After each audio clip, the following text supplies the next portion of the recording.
Good morning, everyone. Welcome to episode 27 of the Blowback Roundtable. We are fortunate, we're very fortunate to have two esteemed filmmakers with us today.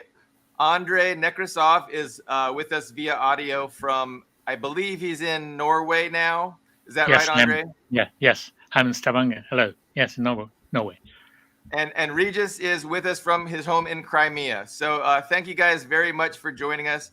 Andrei, I did want to focus on your documentary that you put out in 2016 about the Magnitsky Act. Yeah, Us in America, we're familiar with the Magnitsky Act because that's a law that was passed to sanction Russia. And you had a really good documentary, kind of exposing what all that was about.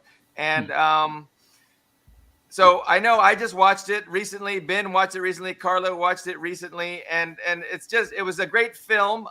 We understand that you're onto that was a while ago, and you're onto many other projects. You're probably working on a film right now. Is that correct? that's true. Yes, that's correct. Yes.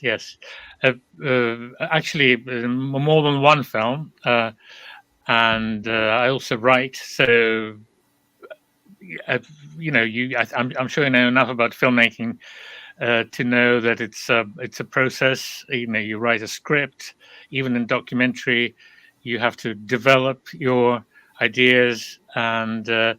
I also do basically. I have two projects, and one of them is an investigative one. And an investigation, you need to investigate also as you prepare. And in the Magnitsky, by the way, in the Magnitsky Act, it didn't start as an investigation.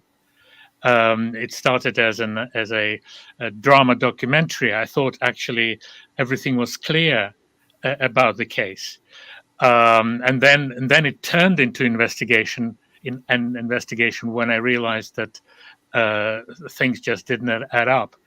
And so with the projects I'm doing now, you have they're on fairly complex issues, international uh, stories which I have to investigate and to be, you know, certain that my version of events is true, because we live in this as post-truth world, and things are extremely complex, and sometimes basically lies. The official many official versions are not true. So you have to kind of investigate. Yeah. Exactly, Andre. So we titled our program "Weaponized Narratives" because Yeah. that seems kind of the approach that's been really fine tuned by the West. Like they seem really good at putting out these narratives that aren't necessarily true, but they definitely further the interests of political interests and things like that. I don't want to ruin, any surprises that you have for the current film. It sounds interesting. We can talk about that if you would like, but if you're Yeah. not to the point where you're ready to discuss that, we could definitely. We have some questions about your thoughts and perspective on the geopolitical events that are just taking place right now. Yeah, thank you. Yes, yeah, absolutely. I think we can meet up again a bit later when I'm a bit further into the projects I'm doing now, and we can talk again. But yeah, let's look back a bit. Yeah, Okay, given your past work, that your current project does sound very enticing. So I definitely would thank like to you. discuss that at some point. So it was very interesting. You went into the documentary, working with Mr. Bill Browder and really trying to get Bill Browder's side of the story out about the Mhm. corruption and Yeah. and and evilness really of the Russian government. And Yeah. then by the end of the film, you kind of came to the realization that things weren't as they seem. And I encourage everybody watching to check out that film, and so you'll have a better idea of exactly what I'm talking about. But it is an awesome film. Can you want to just talk in your own words about Mm. the maybe the transformation that you Mm. that Mhm. you Yeah, yeah, underwent. Yeah. yeah. Well, I mean, very, very briefly, my background is, basically in the arts. And by the way, not only documentaries, but also feature films and theatre, and I also write, and I've just recently published a novel. But from about the early noughties, early 2000s, I've I became very political because I essentially belong to this uh, class, a group of Russian intelligentsia, which is sort of traditionally and historically liberal. So that's my background, and we kind of look at any sign or trace of sort of less than 100% liberal with suspicion. At least I used to. Um, you know, and in this that particular and before, I'd made many films, but one of the more well-known one before the Magnitsky Act was a film about Alexander Litvinenko, who was poisoned in London, and it was a very successful one. It was premiered in Cannes.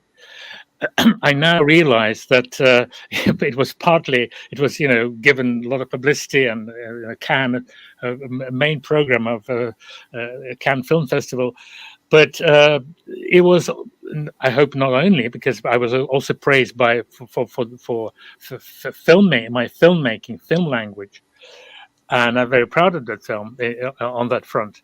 But of course, it did sort of follow the line, the mainstream line of the sort of Western kind of politics, and I still stand by my conclusions, uh, but that film wasn't really an investigation. It was kind of because I happened to know Alexander Litvinenko personally, and I was there at the hospital in London while he was dying. It was a really very shocking, traumatic experience for me, let alone, for the poor Alexander, who died. He was dying slowly with this very painful death. So that colored this personal relationship, of course, colored my whole position. Of course, it's a very complex story, and where not everything is clear, even now.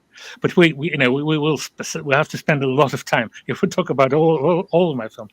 So, but it was still important to mention that Litvinenko film, because for me, Sergei Magnitsky, who is the hero of the film Magnitsky Act, was a little bit like Litvinenko, a sort of a courageous individual, a bit of a loner. By the way, Litvinenko was quite lonely, when he wasn't really known before he died.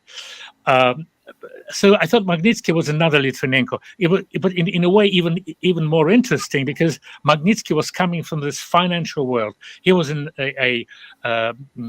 accountant. Mr. Browder calls him not a lawyer, which is not true. He was an accountant, but it's a very professional and hardworking accountant, but not at all a politician, not an opposition sort of activist. And so the story I believed in, that when at a sort of when an existential choice sort of so to speak came, he chose the right thing, coming from the world of of financial sharks and serving them. He was an accountant for big investors. When a moral choice he came up against this moral choice, he essentially sacrificed his life. And that, I thought, was a very powerful story, except it turned out to be not true.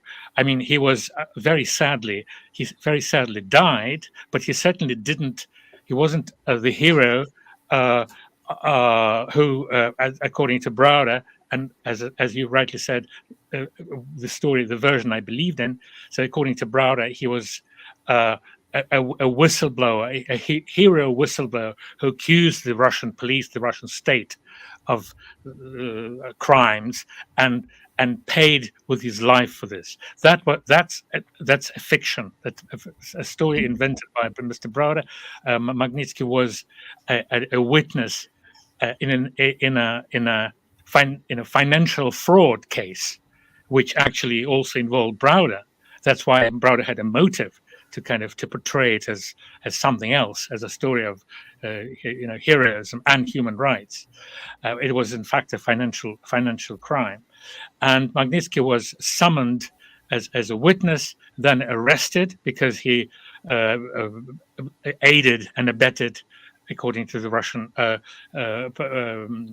investigation, which, by the way, was confirmed by the European Court of Human Rights. So I was vindicated in that investigation of mine. So Magnitsky was arrested and sadly died. And it may well be true that he was, he wasn't treated properly in prison. A Russian prison or any prison, for that matter. Most prisons, not any prison. By the way, in Norway, prisons seem to be quite good. This famous mass murderer Breivik apparently lives in a very good prison. So, okay, granted, Magnitsky wasn't in this comfortable sort of Scandinavian prison, but he was certainly not murdered, as Browder claims, for some heroic whistleblower. That's basically the gist of that. Yeah, that's the official story. I'm Ben from Hungary. I just recently, like today, watched your movie, and what struck me is the first hour is like a very different movie from the second hour. In the middle, you say, well, I have to become a detective or an investigator, and a lot of the things didn't make sense. And I can feel, I don't want to put words in your mouth, like a certain fear, maybe just apprehension of shit. I have to remain human and go down this path. And you said in the noughties, the 2000s, you were one of the Russian expat liberals, the Navalny crowd, those people. I wonder in the 2020s, how has it evolved through this process? Not just the movie, but where are you today? Well, I mean, I must say, I'm very clear about the reasons why I was sort of on the opposition side. I'm even clearer now, even though I have some issues with that group now. But I'm much clearer now, logically speaking, than I was then. It was, and generally, I mentioned this sort of group of people called the Russian intelligentsia. Often it's emotions and sometimes understandable emotions sort of trump certain logic, and dialectics. The world is contradictory. It has to. I understand it now better than I used to. So the reasons why I was sort of and active, by the way, I was one of the leaders of one of the organizations of the opposition in St. Petersburg. It was, as I see it now, what Russians claim to be, Russian intelligence and the West mainly, claims to be, the way they describe Russia as a sort of colonial power, or almost sort of an imperialist power, which sort of bullies its neighbors and even threatens sort of the West geopolitically. So my view on that is much more complex now. But at the beginning of the years 2000, Russia was conducting an operation in Chechnya. Yes. And I met Chechens, and I met others, and I went there, and I did see. For me, that was a bit of a, or not even a bit of a sort of colonialist sort of operation, and that colonialism of any kind, I'm very against, basically, essentially. Even though, and but two caveats to that. By the way, the West uh, I remember making films about Chechnya, and them being sort of cancelled. I'd bring them to some film festival. They'll be to the West. I remember a couple of screenings, one in Berlin, where I was literally, in the year was 2003, 2004, that sort of thing, and I was and one commission editor in London said, no, Andrei, it's too much. It's too much. Basically, I was, for the West, I was too critical of Russia. Those were completely different times. People, Russia was almost an ally. People have forgotten that. Despite the operation in Chechnya, people didn't care. The mainstream people, neither in the governments of Western governments or the media, they didn't care. Even the famous Russian opposition people, like people who I was friendly with, like Boris Nemtsov, who was later killed in Moscow, he wasn't at all a fan of. He was very skeptical about my activities, about Anna Politkovsky, if you remember, who was a friend of mine. She was also. People did. I remember empty rooms. Anna Politkovskaya, supposedly, presumably famous. She was speaking in front of 2 or 3 people in Berlin, or in the West. We've forgotten that.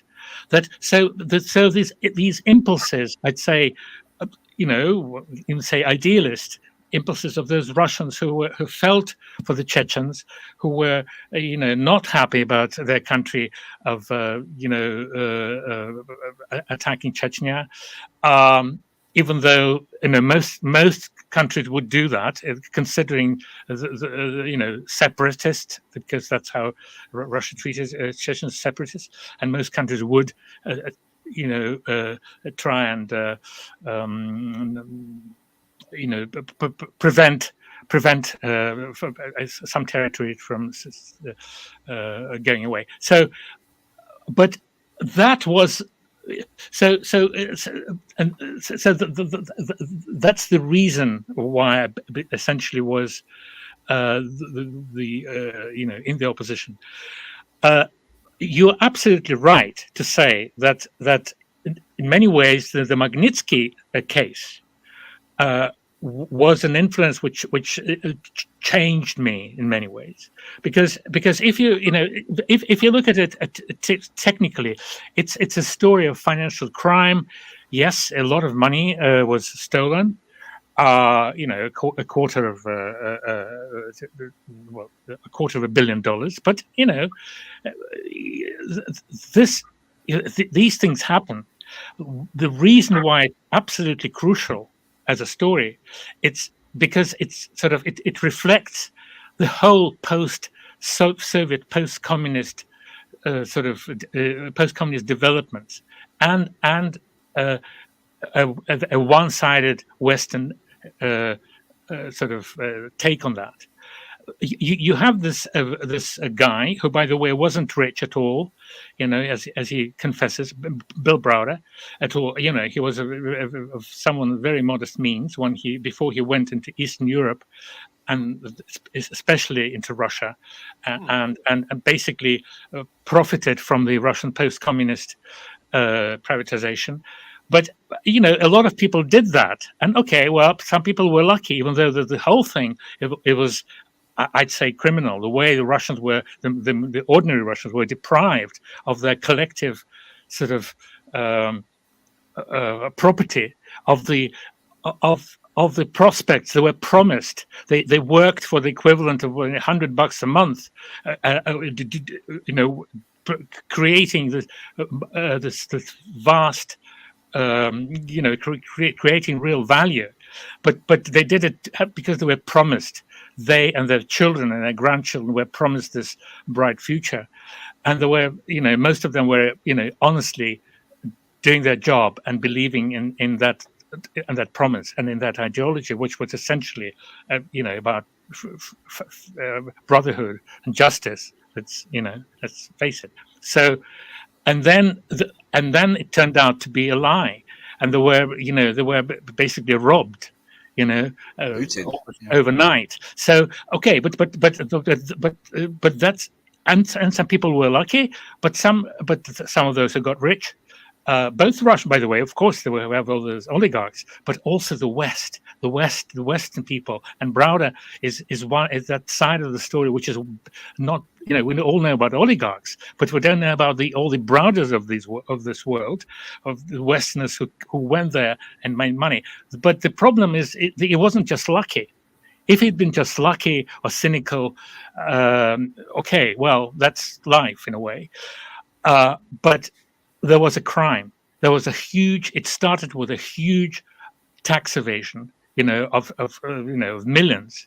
And he did that. And I mentioned the European Court of Human Rights because it effectively confirmed the Russian version of that case. In 2004, the police opened an investigation into his taxes in the this tiny republic, very poor, one of the poorest of areas of Russia.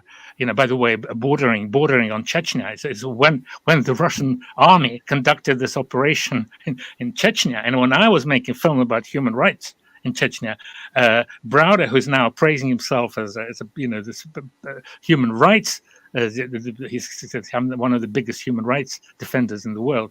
He didn't say a word about the Russian operation, was making money and evading tax, and that on the border of Chechnya.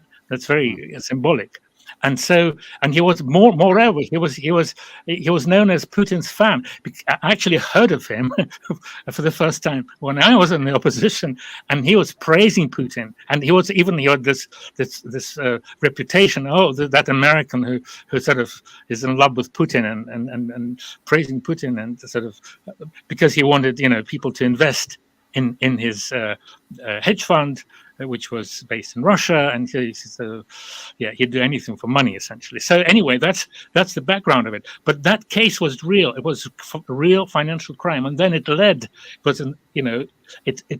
to more suspicious or criminal activities. And then there was this Magnitsky case when, as I mentioned, almost $250 million disappeared, and they technically disappeared. If you watch my film, from the three companies which Browder had controlled.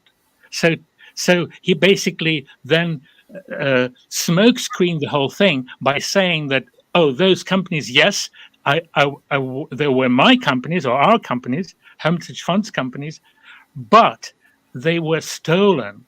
An interesting concept. Somebody, because you had to explain how come that money, that stolen money, that $230 million, which came to the bank accounts of those companies, and they did.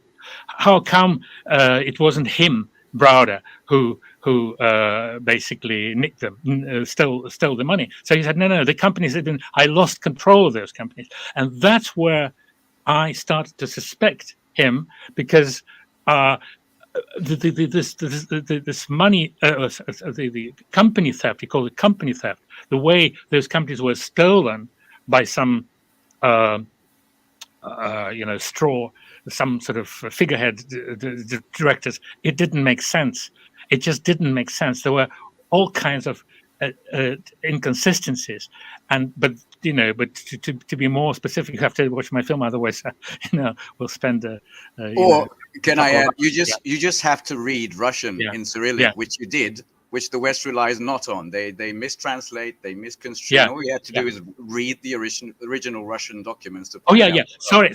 Yes, absolutely. Thank you. But sorry, I forgot going to the details. I forgot the sort of the upshot about which you asked me, and the upshot is that this.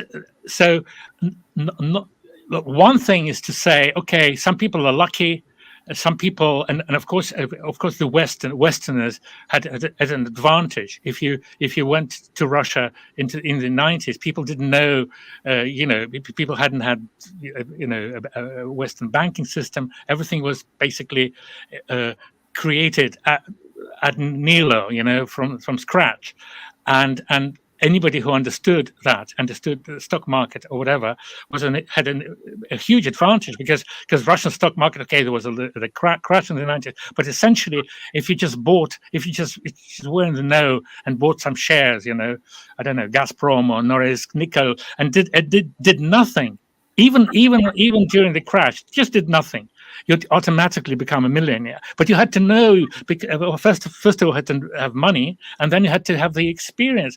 So you have this Russian people had no idea, and very few had any money to invest. So that was absolutely immoral. But so my point is that, but not only was it immoral, but if you then stole taxes from the poorest of those republics, and paid people, you also had to. It wasn't just a tax evasion; it was a fraud, because he put people. There were all kind of tax, loopholes and laws which allowed, for example, if you employ a handicapped person, you get a tax reduction. There were a whole list of the ways you could pay less tax, and he did everything. But he employed people who were also mentally handicapped as financial analysts, for example, and paying them pittance, and essentially stealing money from. As I keep repeating it, one thing is to be lucky, but the other thing, being lucky plus stealing money, and so that is a story. It's like it's not just any story. It's a story which encapsulates the whole injustice of what happened after the Soviet Union collapsed, and which essentially, in my view, also led to this war. Partly, of course, every historical events of that proportion. No one has a monopoly on explanations. With great respect, even Marx. Okay, I think it's a very important theory, but we this day and age, if we're left wing, there's no. I think we're into this sort of the theoretical. As far as I'm concerned, because I also read philosophy in college, etc. My position is that we're in the sort of in this post-Marxist world, where, like in physics, this is like the theory of uncertainty. I think it should be applied with caution, of course, because we also have to believe in something. Yeah. So, but and there are a lot of explanations. What I mean is there are a lot of explanations for wars and this process and that, but we have to be allowed to put a hypothesis, and like I just did, that the injustices committed in the post-Soviet world also led to the war, not just some sort of evil president, or because people explain sometimes in the West, it also explained sometimes even with Putin's personal sort of character and psychology, which I call pseudo psychology. If you explain apropos explanations, if you explain everything with some personal psychology, you're basically a failed, you're a pseudo intellectual. It's rubbish, because of course psychology plays a role, but not everything. It's just a way to avoid looking into the dialectics and the real reasons behind these. It makes a good narrative. Tragic events. Of course, it's a tragedy. Yeah, but yeah. It's what the U.S. people are used to. We see it in Hollywood. These narratives about personalities, and there's evil people and there's good people, and Putin's an evil person and we're the good people. You're being far too modest with yourself. You didn't just study philosophy, right? You have a doctorate in philosophy. Yeah, but yes, but I did. I studied under very. I still caught in the mid 80s. I still, there was a very important period in French philosophy. I already missed Foucault, which was also a philosopher and psychologist, but just that school of Derrida and Michel Foucault and others. I just caught a glimpse of it on their way out, but I was lucky to study under some of the disciples of those famous philosophers like Henri Mechanique, and yes, so that also I studied philosophy and got a doctorate in the University of Paris. Yeah, but life, I just thought then I'm. I suppose I'm too emotional, too active, too kind of impulsive for an academic career. Even though I do write, and I'm writing a book which is rather philosophical at the moment. So, but the only reason why I go on about these things is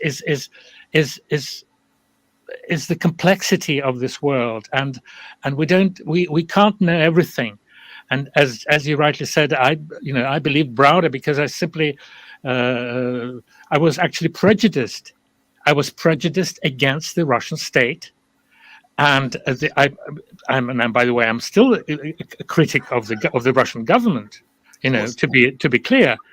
But sometimes the Russian opposition, the Russian liberal intelligentsia, to which I kind of historically belong, that's an interesting difference between a critic of a government in the West and the Russian sort of liberal critic.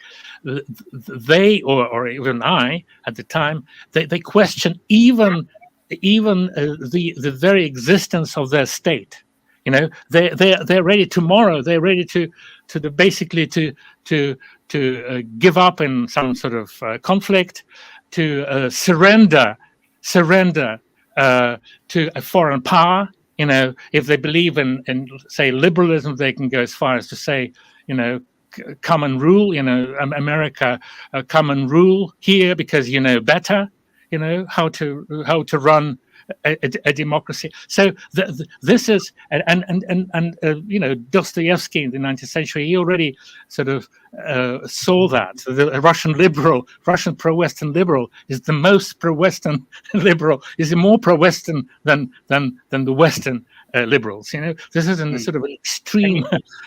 But that creates a conflict in Russia because those people, and they of course a minority, the liberals, they are in conflict with the majority of their own people, and God forbid, but it can also lead to a civil war in some circumstances, in which the liberals will be on the side of the West, and it could be a sort of, in theory, could be a proxy war within Russia. God forbid. But these are basically these are all the problems. I'm as a Russian, I'm of course very very very concerned with, and hence yes, the Magnitsky case was a turning point, but sometimes you also a film is not enough, as you've just heard. This and it must be said. Yeah. It must be said. I'm Carlo Parcelli. I'm in Washington, D.C. Yeah. I'm in the belly of the beast. It must be said that liberal point of view that you're talking about from Russia and other countries, especially in Eastern Europe, is so far wrong. It is just, it doesn't understand American political and economic culture at all. If you want, you can take the quote from the poet Ezra Pound, of all people, when he was incarcerated at St. Elizabeth's. He said in one of his cantos, in a regime of grand larceny, petty larceny ranks as conformity. We have Wall Street created the 2008 world banking crisis. And they did it to steal money, and they stole not billions but trillions of dollars.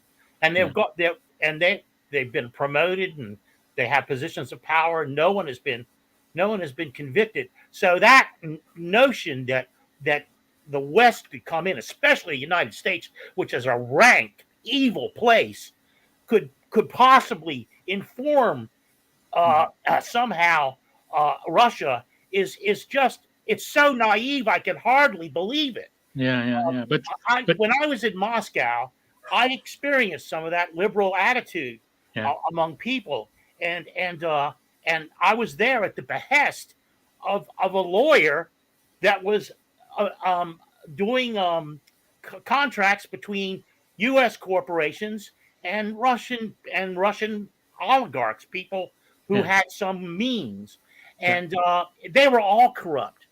It was just wall-to-wall corruption. They were learning from the Americans how to be corrupt. It was a learning experience for them. Wow, you can steal this way, you can steal that way, you can steal that way. Wow, had no idea you could steal so many different ways, and still keep the population under your thumb because you have a public relations back system right out of Edward Bernays that can keep people naive and stupid and victimized like Americans are. The average American is the biggest victim in the world. Yeah. He's been given like a modicum of material well-being, and that's what keeps him down. It keeps him down, keeps him quiet, keeps him ignorant, the whole 100 yards.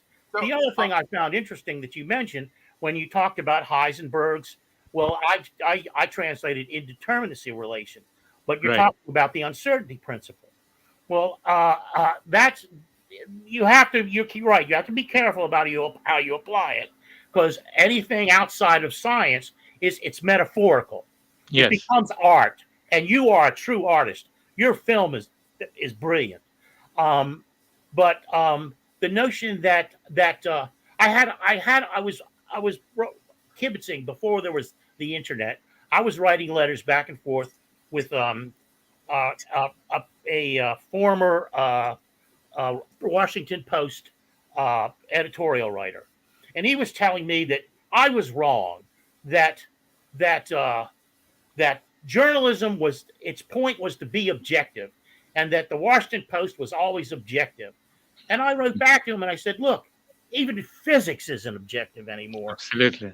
Even science itself is not objective. Absolutely. That they don't understand that.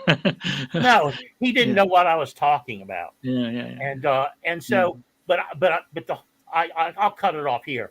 But I just want to say, tell all your friends there, I'm here in Washington, D.C., that if they think that Washington holds out any hope for anyone single individual on this planet, or Wall Street, they're wrong.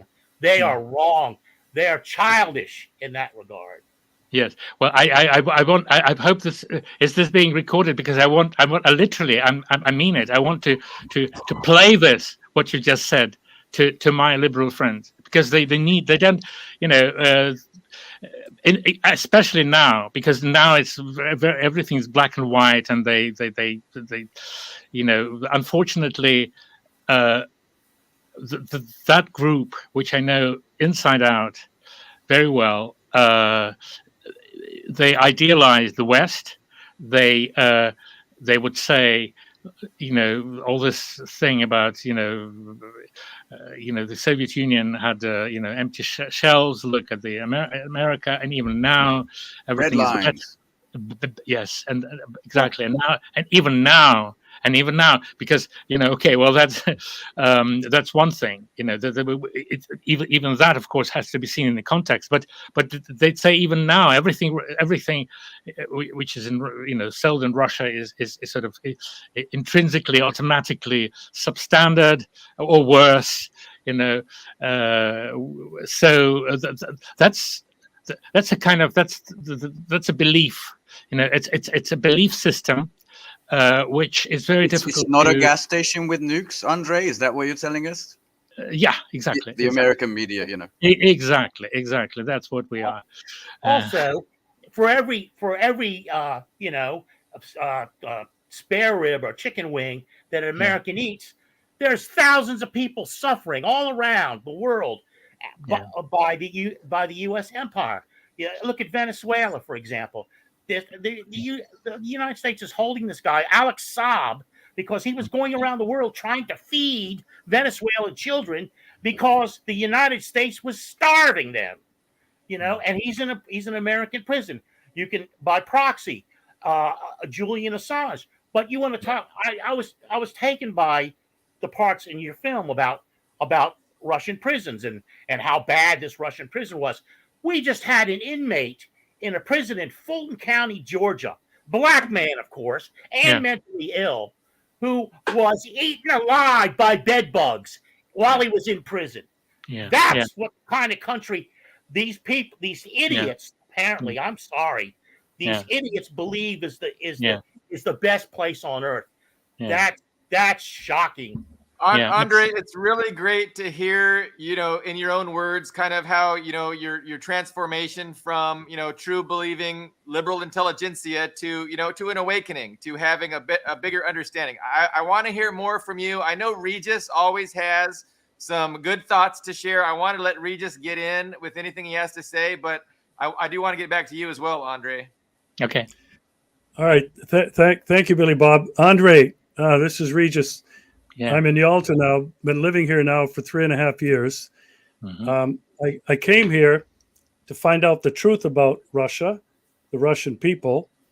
And what I've learned is that everything I was taught in the United States about Russia was a lie. Now, since I've been coming to Russia since the year 2016, I have tried to learn as much as I can about what happened during the 90s. And I documented what I had discovered, and I think I was right, that it was the United States government at the time under George Herbert Walker Bush that sent his Harvard economic boys to Russia in the person of one Jeffrey Sachs and Larry Summers. Yeah. And Jeffrey Sachs is known as the person who developed the economic shock therapy theory, which he imposed on Russia. He was there for 3 years during the 90s, and he was the person who, I believe, was more importantly involved in the privatization of Russia than anybody else. Andrei, Jeffrey Sachs has become a hero of the liberal, progressive people in the United States today.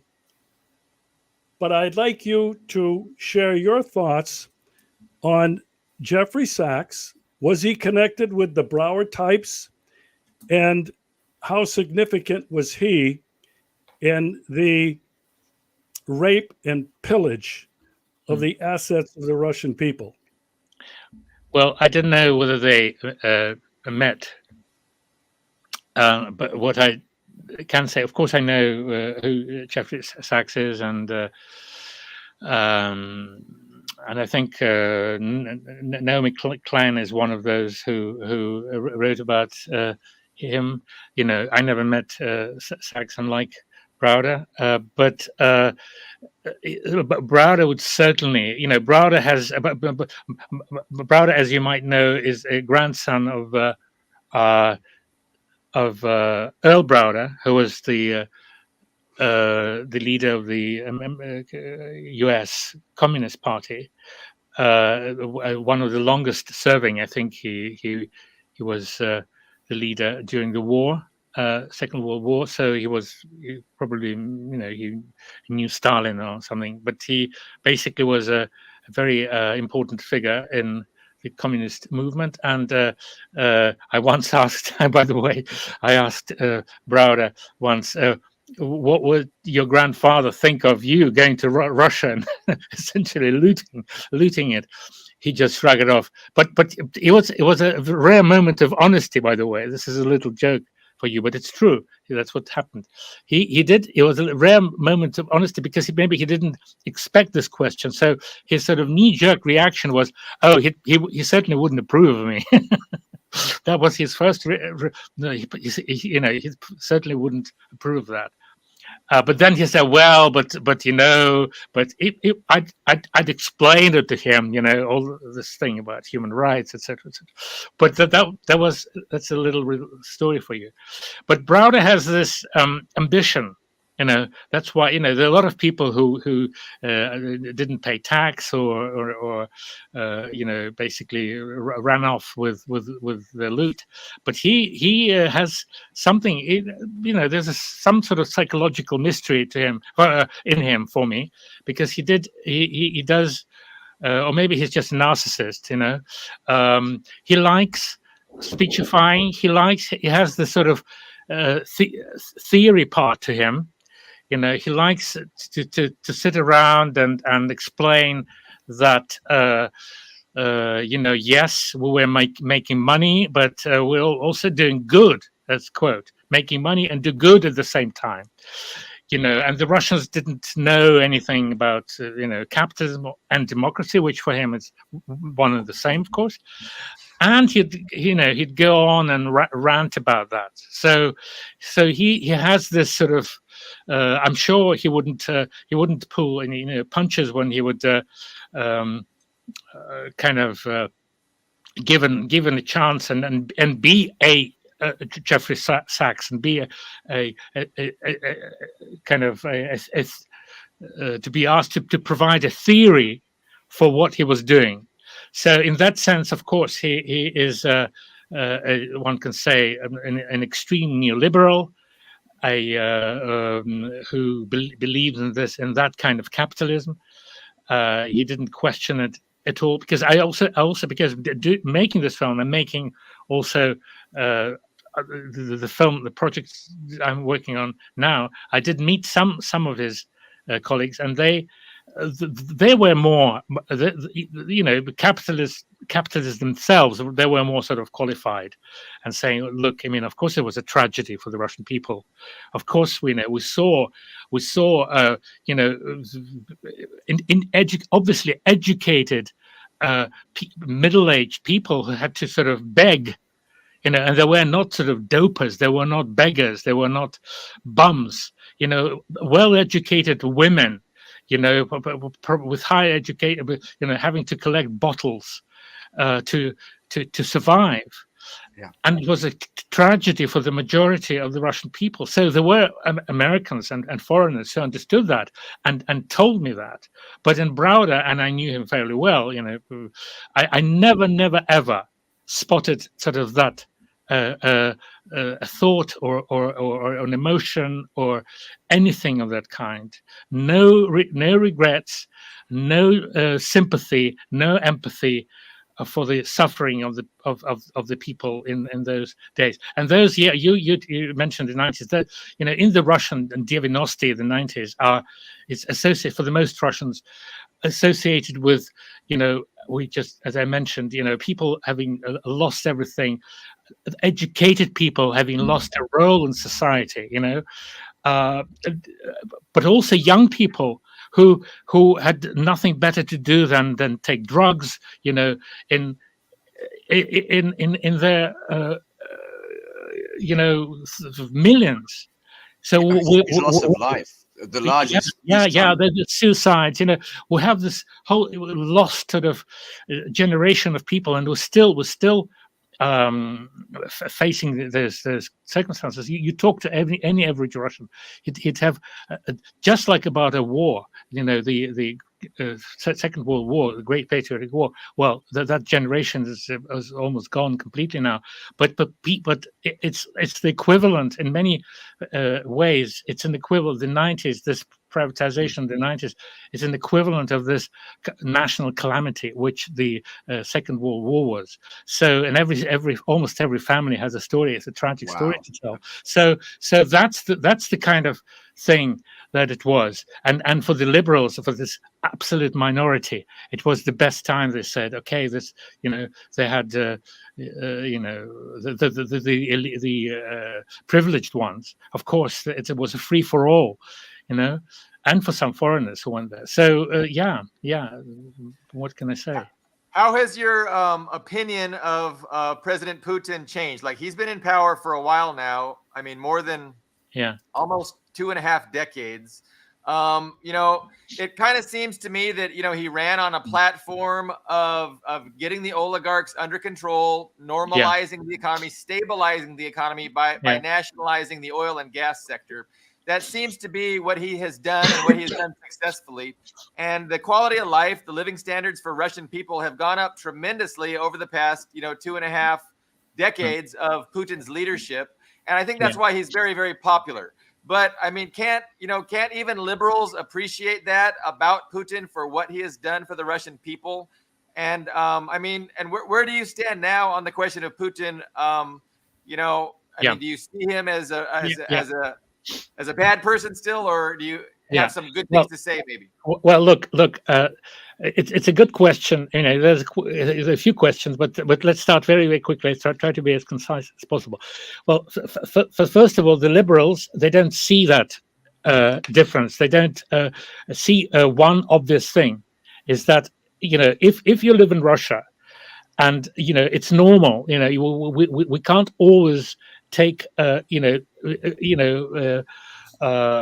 take the best or the most educated, the privileged, those born into money. Even in Russia, there's now that sort of class for sort of your standard to measure a nation or a situation or historical period. To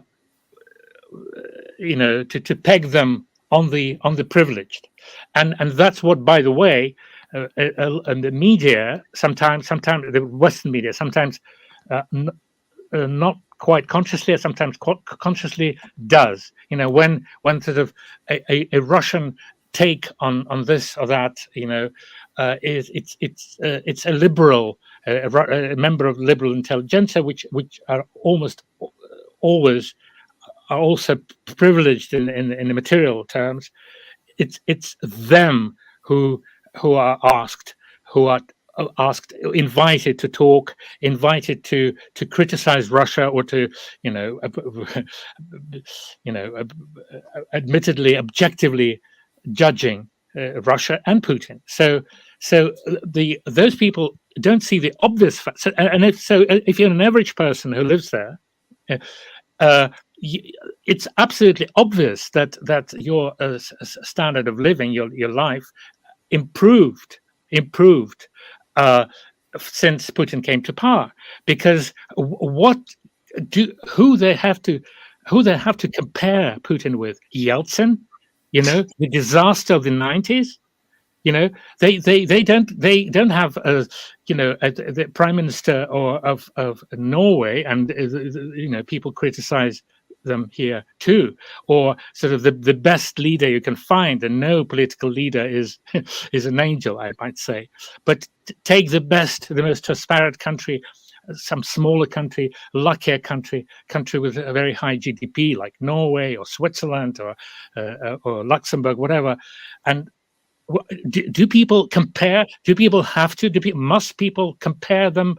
With the Russians compare them with those countries? It's rubbish. Russians compare Putin with Yeltsin. They compare what this is what. Absolutely. They compare. Take Litvinenko, okay? Litvinenko was very anti-Putin, but the stories he told me about the police, not just average Russians, the police, at work, who were, paid salaries, admittedly, they have no petrol to drive their cars. They would chase a criminal, a real criminal, not political criminal who, some murderer who, whatever, and say that they wouldn't have enough, that their cars were too slow. They'd see a sort of a nightclub that criminal would sort of walk in, and a bouncer at a nightclub door would throw police away, so go away, because money was king, money was everything. Even what I mean? The state, it was a failed state under Yeltsin. So who, the hell would average Russian who lives there, who depends on the life there, who doesn't have a grant from the West, from a liberal think tank, to live on, who should they compare their life with? The 90s? Of course, they choose Putin, because they don't want a Yeltsin number two. Show up and bring it all back on them. So that's one. Having said that, now that I was trying to be objective. Having said that, me, Andrei, personally, I'm still a critic of Putin, but for a very specific reason. I think, and I mentioned Marxism, I'm far too left wing. This is maybe a paradoxical take for you, but for Putin is an economic liberal. It may not be his fault, by the way, because most people who went, he comes from a poor family. He's a real, his father was a worker and his mother was a cleaning lady or something like that. I'm not his biography, I'm not a specialist, but he's a real Russian from the real sort of proletariat, sort of Soviet background. Again, when people say, well, Putin is this, Putin is that, you have to understand where he's coming from. And with that, he also had his aspirations, hopes. He learned German. He was very pro-Western in a way. He was the deputy of Sobchak, who was an absolute liberal star, of the 90s.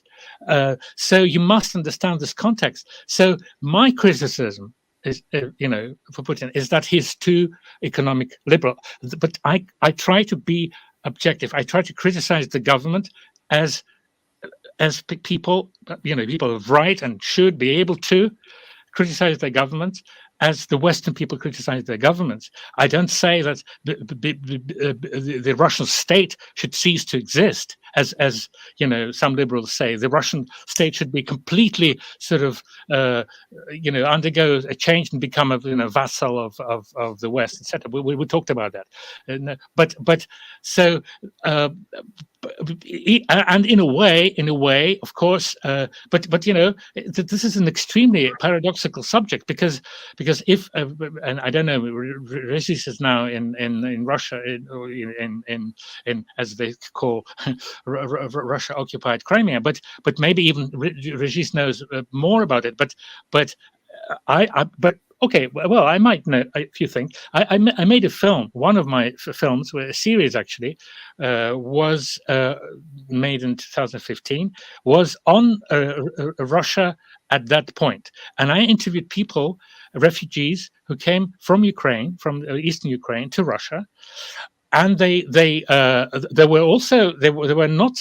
not brainwashed. Another thesis of the West and Russian liberals is that whoever sort of dares to look at things objectively, they're just brainwashed by Russian propaganda. No, of course there's propaganda in Russia, like anywhere else. But in the internet age, internet is still largely free if you use VPN. Russians use VPN much better, much more than average Western person. So I'd say an average Russian has a lot of information and can decide for themselves. It's my view. Some may disagree. Of course, there's a lot of propaganda on TV. I grant that, but a lot of people are completely impervious to that, by the way. But so anyway, let's go back to that moment. My documentary. So I interview people, refugees from eastern Ukraine, and I had a Western producer, and it was a Western company I was working for. And my producers have looked on because it was an honest account. So those people were telling me of their life. It was 15 maybe end, so they were quite some time after the Maidan, and they were telling me how the Ukrainian army shelled them. They were also critical of their authorities there, authorities who were then pro-Russian. They were kind of trying to be objective. Some things became better, some people, some of their leaders were corrupt. They did say this on camera, but they also said that on balance, of course, people did not, and the majority did not support the Maidan, the Ukrainian, for some it's revolution. For them, it was a coup d'état. They certainly did. There were Russian speakers, as most people there are. They were absolutely afraid of losing their identity. They were afraid of not being able to put their kids through a Russian language school, which is not a language that occupies. It's their mother tongue, for God's sake, mother tongue. And were deprived of that on the level of the central government.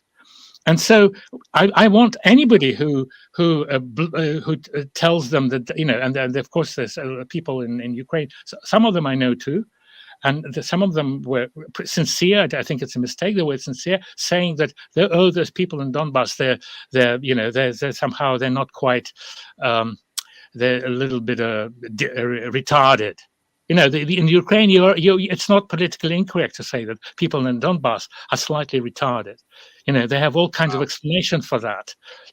All the people, they sent criminal. I don't even want to quote. I'm not even a specialist in those explanations, but I heard that in Kiev. That people, they used to send criminals there, or they're all from sort of they're minors, and it sort of damages your brain, or they're all Soviets, or they're all commies, or whatever.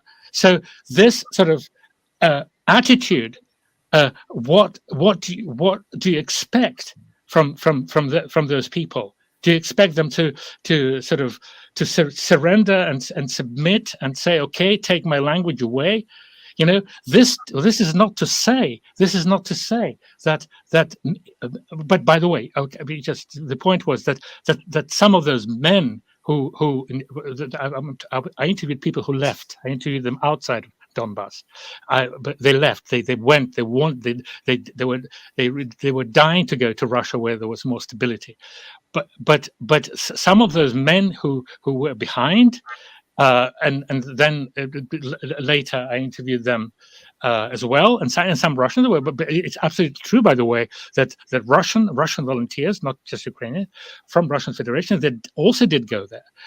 But I was told that the majority of those fighters, of those anti-Kiev fighters, were still local, were still from Donbass. Yes, there were Russians, but the majority were locals. Okay, well, that's what I heard. Why should I not believe it? I heard it from the locals. So the UN agreed with you at the time, 2015-16. But they were just. The point is that some of them blamed Putin. Well, you can call it politely. There were apropos critics of so many critics of Putin, so many kinds. So there were also critics of Putin saying that the Putin is not helping them enough, because had Putin helped them enough, there would have been they would have prevented this coup, or not the coup itself, but the consequences. They would have defended Mariupol. By the way, they were also saying that the majority in Mariupol at the time, nota bene, at the time, were pro-Russian, so they and the Kiev sent troops or paramilitary or whatever to suppress those pro-Russian demonstrations. So and Putin and the criticism of Putin was that Putin wasn't helping them enough. So I'm not from Donbass, I'm not from Mariupol, so that wasn't my criticism, but that's what I clearly heard making a documentary for a Western company. I've never worked for Russian state TV or Russian propaganda. I'm just telling you what I heard. So maybe Putin can be criticized for the way he handled this whole situation. I don't know. I have to, and I'm honest with you. I'm not. I'm a relatively informed person, but since Magnitsky, I prefer to study the case. I prefer to check this. I prefer to, and I'm not making a film on Putin. So, and I'm not investigating that case, but I'm just laying out all the positions and even the reasons to criticize Putin. Maybe it could have been handled better, but again, in the dialectics, you can't say this without saying, and that's where propaganda comes from, because you only say this cut because there's always time limit. That's time limit. The time limit is in a way a mechanism for propaganda. So thankfully, you're letting me finish. And to finish, I must saying that criticizing Putin for some things, for the way this eastern situation was, eastern Ukraine situation was handled, you also have to criticize the West. You know, the loss of life and a war is the ultimate, in a way, ultimate evil, and it has to be avoided. You know, did the West do enough? And the West is, you can't say, oh, this is not a Western territory. No, the West was heavily involved, you know, heavily involved, even in the Maidan. Of course. Even since the Orange Revolution. Of course. And they were trying to manage the processes. And they were, by the way, they were also involved in the deal with Yanukovych, which was broken. And then they call, you know, democratically elected president. You know, if you believe in democracy, he was democratically elected, and then he was, you know what happened. You know, but there was also a deal with the Western sort of participation, which mapped out an opportunity for elections later, and then it was thrown out, and Yanukovych had to leave. You know, he would have become Gaddafi probably if he hadn't. I wanted to say something, but Carlo is literally exploding to speak. Oh, okay, and just one little point. Okay. So we have the Minsk agreements. We have the Minsk agreements. Who is now clear? It's now clear that the Zelensky didn't want to follow up on them. Merkel said, and others said, basically that there were some sort of front for them waiting, for the West waiting for this situation to be resolved. This is a polite way of saying for escalation. We now know from the ex-chancellor of Germany, Schröder, who said that he was participating in something, he was involved or aware of, I'm not sure, of negotiations. Yeah. Which Americans essentially blocked. So Boris if Johnson, if the loss of life is the ultimate evil, and of course there's some exceptions to that, because the Great Patriotic War, people had to stand up to fascism, to the Nazis, and they had to lose lives. This is an exception. But if in this situation we're not contemporaries of World War II.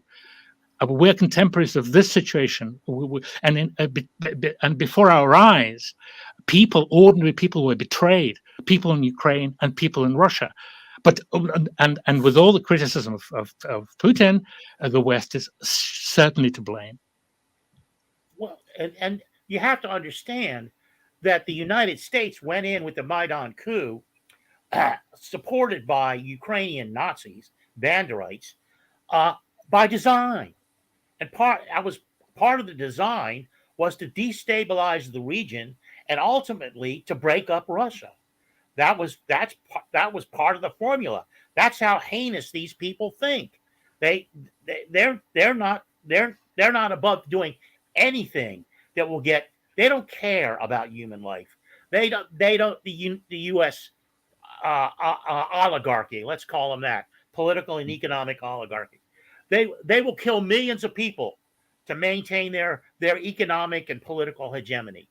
That's their mantra. And the other thing is, yes, you're right. Putin is being criticized from both sides. But for example, the second strongest party in Russia, the Communist Party, was critical of him because he wasn't going in hard enough. And look what's occurred. I mean, are they wrong? No, they're not wrong. If they had gone into the Donbass in 2014, we wouldn't have had this coup, or at least it probably would not have been affected, and may have avoided the whole thing. But to believe the United States has good intentions anywhere about anything from its political and economic class is you have to be 3 years old to believe that.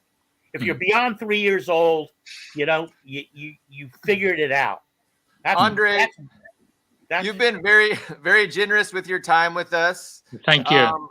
It's been over an hour. We really appreciate you talking with us.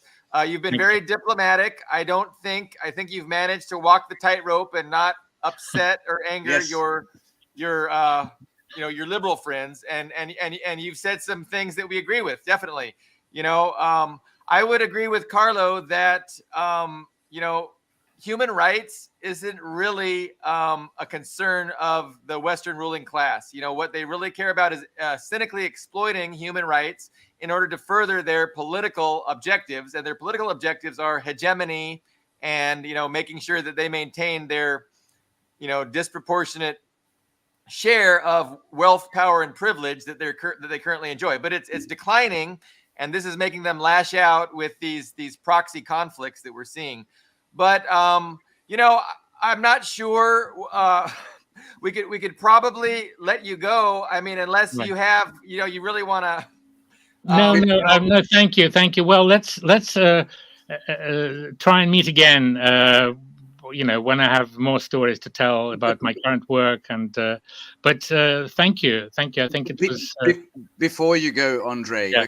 just one last thought from me. One of the things you mentioned, where I think you responded to Regis. I think we lost him. I don't know, but when you responded to Regis, you said when these American capitalists and the Russian liberals, when they thought about Russia in the 90s, to them there was no difference between democracy and capitalism. That really struck me. It's perfect, because that is exactly a tweet. I think it was on Saturday, a couple of days ago, from Ursula von der Leyen, the head of the EU Commission, the Wicked Witch of the EU.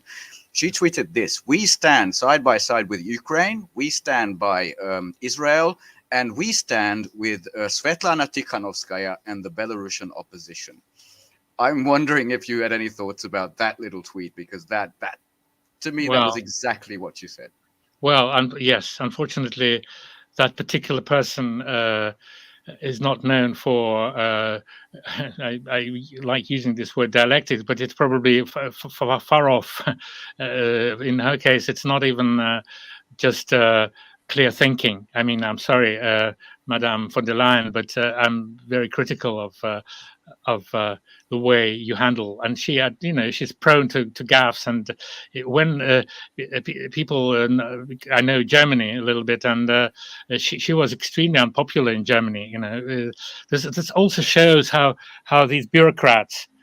These top bureaucrats, how their careers evolve, and basically who rules us, or Western Europe, which is part of this, as you say, American empire.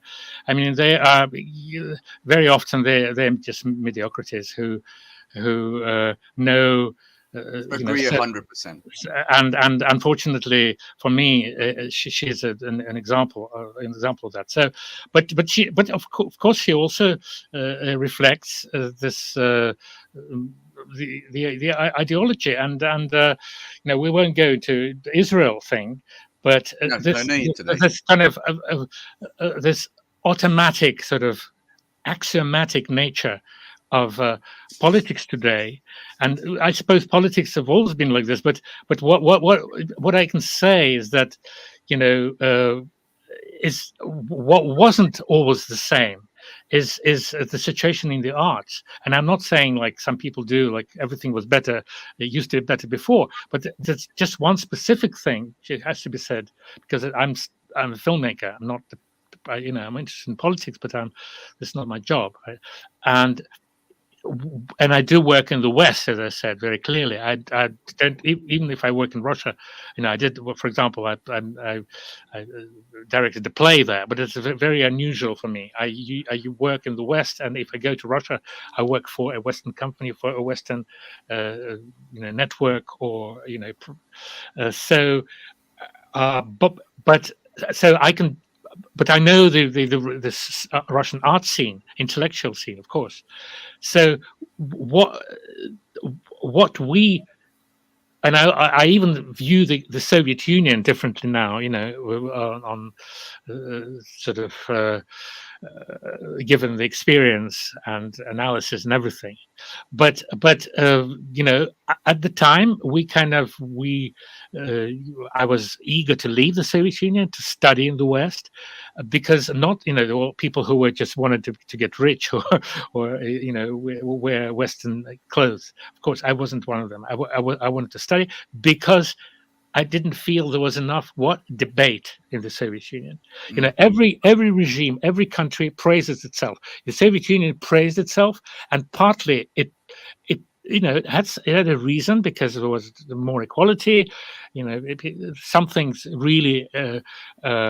You know, they tried. It failed, yes, but they did try. So, but what was lacking is a debate. What was lacking is the patience and ability to listen to an opponent, and that was I craved for that also in the arts. So now when I came to the West, as I said, I came almost a bit too late, because it was the end of that era when a German director, Fassbinder, could make a film about, you know, a Rote Armee Fraktion, about known as Baader Meinhof in America, and be kind of course, not defending them, but trying to understand this tragic dialectic of post-war Germany, when a lot of Nazis remained in power, and were, by the way, sponsored by the US, and all these processes, and you ask, sort of choosing between communism and Nazism, essentially preferred the latter. You know, and it's very crude, and of course it's much more nuanced, but we're running out of time.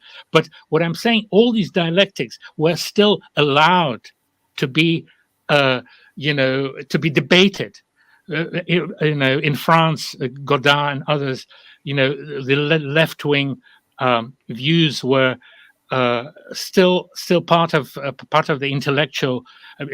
Not just, of course, we can now go on and talk, but there was a part of mainstream. You know, films were financed, films were released, people would go and watch them, and so were the books and philosophy, etc. So, unfortunately, and it's not because everything was better when I was young, but it's, you know, okay, anybody can argue with me on this. I'm prepared to listen, but it's gone. There's no, there's ideology now in the West. There always been, but there was some, there was, as I mentioned, there were also alternatives. Now it's people without noticing it, and me. Well, I'm kind of sharing. I'm like a witness, because I grew up in the Soviet Union, and now the West, the Western culture, I would say, reminds me of the Soviet Union. It's not the Soviet ideology, but people go, you know, listen to a Radio 4 program. You know, I know Britain better than I know the maybe it's in the equivalent of NPR or PBS, whatever, in the States. But you go on and you toe the line. You toe the ideological line. It's now different. It's climate change, and I'm not absolutely. I'm also worried, and everybody. But this is there's a very clear formulaic sort of line which has to be towed, and which is killing the arts. Look at what's it's entertainment, and when it's political, it's pseudo political, and that's what worries me as a professional. Well, I'm in the arts also, and I've been a poet all of my life, adult life, and I'm currently working on a series of for the last 12 years, various series of dramatic monologues involving historical figures or anonymous figures around them. The protagonists of the monologues, carry the speech, and I experienced when I came out in favor of Russia defending the Donbass. My publisher wouldn't even speak to me. Yeah, wouldn't write. And now I do agree. I mean, back when I was a young man, we were reading everything. We were reading William Burroughs and Amira Baraka, and all of this, all this stuff. The 1968 Sorbonne, all those figures, Foucault, Derrida, all of them, and we were talking about them. But what happens in the United States, at least in the, I can speak more articulately about the poetry world, was the bourgeoisie got a hold of the gates. They got a hold of the doorways, and I was not included in as one who could enter the inner sanctums of who who is acceptable and who is not. And if you look at, say, for example, what I really know about American poetry for the last 40 years or so, it's all very, very bourgeois. Even when it's attempting to be radical, it's bourgeois, and there seems to be no way around it, and there seems to be no way to gain entry into that world. So I disagree with you a little bit, because I don't think a lot of the discussion that was going on, even in the 60s, had ultimately had much merit as far as progressing. And I think Billy Bob and Ben would agree with me, because they're In the much more US. practical. I'm sorry to interrupt. I agree. It was just in comparison. Of course, I was young and hungry, and I saw, wow. I mean, there was. I agree. In the end, no, but there was much more than. No, I agree. My wife and I, we bought a Bell and Howell 16 millimeter projector, and one of the libraries close to us had a tremendous film archive that my wife was very enthusiastic about. So we watched Godard, and we watched the early Fellini, and we watched the names escape me, but everyone, Herzog and anyway, we watched hundreds of films, and it was exciting and exhilarating. But as far as going out into the general culture and proselytizing about that, when I had dinner with my in-laws, I was not allowed to talk about any of that. No, that's true. No, I understand. Of course, there was a lot of reactionary stuff as well, and in the end, what we can say, it failed. Those attempts to break through what you call the bourgeois sort of surface, it failed, and as a result, we had the 90s. The interestingly, of course, the collapse of communism, or we call the socialism in Eastern Europe. It coincided with radicalization of capitalism in the West. It kind of it coincided with the with end to regulation, with this neoliberal thing. So it was a global. It wasn't just our local Eastern European story. It was a global act of history, and of course, partly it was also a failure of those attempts by the artists, but maybe because they were still bourgeois. I don't know. But this is a different story. Maybe for the next conversation. I was going to say, I'm not into arts, I'm into politics. You have a lot of interesting thoughts, and we're here for the unfiltered views that you have as an artist. But maybe next time. I have so many questions, very interesting topics to delve into. So maybe I'll pass it off to Bilbo, but thank you very much for appearing today. It was amazing. Yeah, Andrei, thank you very much. Thank you. You managed to deal with us, and I don't think you're gonna, hurt your reputation too much. You were very diplomatic, so I appreciate you joining us and giving it, sharing your thoughts. Thank you. Okay, that was great. It was very, very interesting. I enjoyed it. Thank you. Thanks. Thank you. Next time, Andrei. Thanks again. Talk to you soon. Keep Andrei. in touch. Keep in touch. All right. Okay. Bye. So, Regis. I think Regis had an hour, and then he had to drop out after an hour. But so that's interesting. I was not certain, where Mr. I forget his last name. His last name is where Andrei, Nekrasov. where he was at now. I watched I rewatched that excellent documentary on the Magnitsky Act, which everybody really ought to check out. And and you can see, he did a great job of documenting his own political transition, at least with respect to that one particular situation.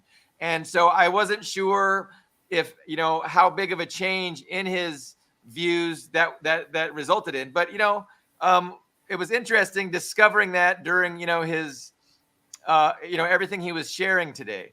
but I think he was being diplomatic. I think, you know, he's got to be careful because he does work in Western Europe, and he's a filmmaker, and he rubs elbows with all these people that we are constantly talking bad about and hating on. So God bless him for coming on and for, you know, talking with us nevertheless. And I don't think he hurt his reputation or his credibility with those people, which I guess, you know, in retrospect, that's something that he's obviously probably concerned with just for his own livelihood, etc.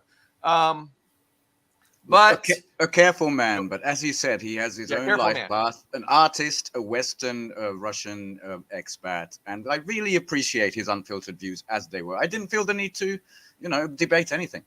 No, sir. No, but the, you know, I mean, I keep going back to myself because I really wanted to talk about the art, because that film was very artistic. It was brilliant in that sense. I mean, he brought the flavor of an artist to this documentary, which you don't get that much. And I look at my position. I've been a poet. That's my main activity for all of my adult life. Yet I went out and I sought another way of earning a living so that I wouldn't have to be beholden to any of these assholes. That I wouldn't have to make a living by teaching at a university, you know, a bunch of snotty kids teaching an MFA program so they can write about their belly buttons or any of that shit that goes on in these places, you know, or publish, you know, become part of a publishing journal where the editor-in-chief is telling me, no, you can't put that in, or no, you can't publish that. Any of that. I kept my own independence, period. I paid a big price for it, huge price. Granted, I didn't start making noise until these people in Connecticut picked me up. This new beat thing that they think they got going on. I'm not even close to a beat poet, but there's one guy that liked me at just the narrowest of margins. I got into that. I wouldn't have that. I wouldn't have people seeking out like they're going to publish another one of my books. And I've patched up things with one of my old publishers, and he wants to see my new manuscript. You know, so that sort of thing. But I had to wait till I was 70 years old and nearly dead before I even got a little bit of a break. And I did it by overwhelming people with the talent I brought to what I did, because I pursued it constantly for 55 years and didn't drop a stitch. So there are other ways of going, is what I'm saying. I don't like the notion of compromising to go, what is it? Something to get by, you know. Yeah. I don't like that in an artist. I think he brought up Dostoevsky. Dostoevsky never did that. Dostoevsky never compromised about one word that he wrote, and he was just so great he overwhelmed people. Now we have in America, we have all of these people that basically never got a shot, that really just died on the vine, and especially in the world I operate in, that it's, people they write poetry because it's easier than picking up a violin. So every asshole out there thinks he's a poet, and I encounter people every day, literally every day, who don't know anything about poetry, who write it and want to insist that they want to be part of that world. And I have a great objection to that. And that also keeps me out. There's the school of thought that everybody should be allowed to express themselves. What could be more patently bourgeois than that horse shit? Oh yeah? Tell that to an architect or an engineer who builds bridges. Anybody can build a bridge. No, they can't. Come on. And it's we all felt it, Carlo. You certainly found a debate partner, and you were both really enjoying the exchange. So hopefully next time you get to continue.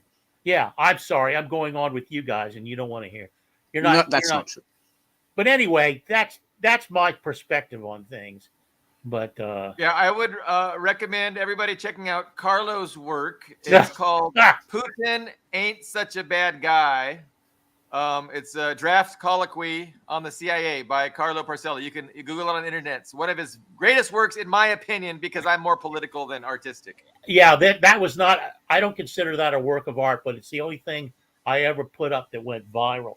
And I have to thank my good friend who's now passed away, Bill Blum, for the core information there. You should, and anybody out there should buy his 2 books dealing with U.S. Hegemony around the world, Rogue Nation and I can't remember the second one. But anyway, he has 2 great books about it. Yeah. Great primers.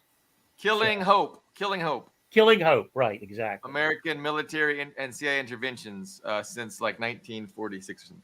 Okay, let's wrap it up. Thank you, everybody. We'll be back on Friday for episode 28. Look forward to it. Thank you very much. Bye. Bye.